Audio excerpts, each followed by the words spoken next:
जब हम भजन में बैठते हैं तो अक्सर कर आपने देखा होगा हमारा मन नहीं लगता ध्यान करने में, या फिर हम जब ध्यान लगाते तो हमारा ध्यान टिकता ही नहीं है,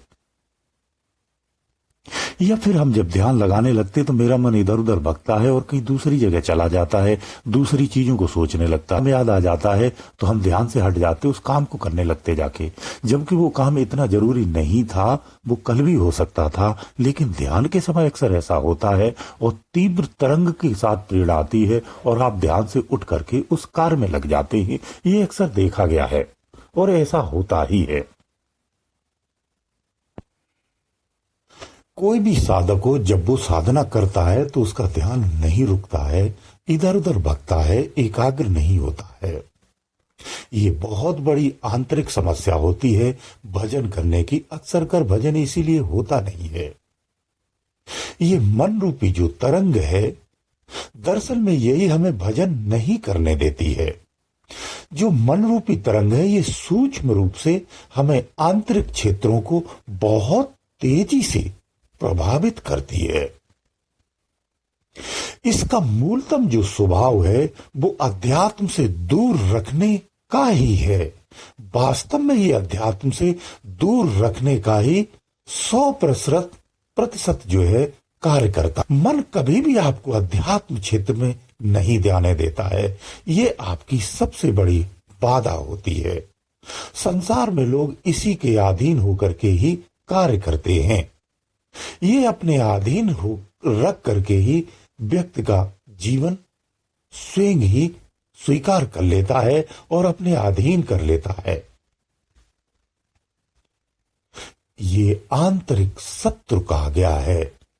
अध्यात्म की भाषा में या ज्ञानमय अवस्था में जब हम मन को परिभाषित करते हैं तो उसे आंतरिक शत्रु ही कहते हैं। वास्तव में अगर गहराई से आप स्वयं में ही समझेंगे, कभी इस पर मनन ना किया हो, आप क्षणिक भी मनन करके देख लीजिए, ये आपके साथ शत्रुता का ही व्यवहार करता है। आपके प्रति इसका कोई भी संपैथी नहीं होती है, आपसे इसका कोई प्रेम नहीं होता है। ये चंचल स्वभाव के साथ अपनी ही निज चंचलता को संतुष्ट करने के लिए मनुष्य को तरह तरह से भांति भांति से व्यस्त और अभ्यस्त और परेशान और पीड़ित भी करता है। ये मन ही है जो आपको हर क्षेत्र में भटकाने का प्रयास करता है। इसी पर ही हमें संयम करना होता है, इसी को अपने बस में करना होता है, क्योंकि मन जो होता है वो हमसे श्रेष्ठ नहीं है। हमारे ही अधीन से काम करना चाहिए, लेकिन हमारी अज्ञानतावत स्थिति होने के कारण ये हम पर राज करता है और हम इसके गुलाम हो जाते हैं। अब इसे आंतरिक रूप से समझिए। अंदर में ये कैसे रहता है, कहाँ रहता है, कैसे गति करता है और इसे कैसे मारा जा सकता या इसको अपने कंट्रोल में कैसे किया जा सकता है। मारना शब्द उचित नहीं है, क्योंकि मन कभी मरता ही नहीं है, तो इसीलिए शब्द भी नहीं कहना चाहिए। मन को कंट्रोल किया जा सकता है, उसकी विधियां होती हैं। तो इसे ऐसे समझिए, मन का जो स्थान है वो श्वासों पर ही होता है और मन ही विचारों को उत्पन्न करता है। मन और विचार ये दोनों एक ही सिक्के के पहलू हैं। मन विचारों के माध्यम से ही अपनी इच्छा पूर्ति करता है। तो मन को मारना आवश्यक है। कैसे करते हैं देखिए। मन का स्थान कहां है, मन कहां रहता है, आप सभी जानते हैं। मन श्वासों पर होता है। इसका स्थान कहां है, श्वासों पर है। श्वास शरीर का सबसे महत्वपूर्ण क्रिया है जिससे समस्त जीवन चलता है। प्राण भी यही रहता है। इन्हीं श्वासों पर भी प्राण रहता है और इसी श्वास से ही प्राण पोषित होता है, एनर्जिक होता है और जीवित रहता है और स्थिर भी रहता है। इस प्राण को पोषित इसी जब श्वास से करते हैं तो ये जब प्रबल होता है तो इसका प्रवाह बढ़ता है और मन को कंट्रोल करने लगता है। इस तरह से भी है। दूसरा, हम जब ध्यान करते हैं तो ध्यान में मन को कंट्रोल करना होता है। तो कैसे करते हैं? श्वासों के माध्यम से ही करते हैं। इसीलिए आपको कहा जाता है कि जब आप साधना में बैठते हैं तो आपको लंबी सांसें कर लेना चाहिए, यानी अनुलोम विलोम लंबा होना चाहिए। 1 मिनट तक सांस को रोकना, फिर 1 मिनट के बाद सांस को छोड़ना। ये जो अभ्यास साधक कर लेता है और इस अभ्यास को और लंबा सांस कर लेता है, वो मन पर पूर्ण रूप से कंट्रोल कर लेता है। आप श्वास को जितना लंबा कर लेंगे, आपकी मन पर उतनी ही अच्छी पकड़ बन जाती है। यही रामबाण इलाज है। मन को सिर्फ इसी तरीके से ही कंट्रोल किया जाता है।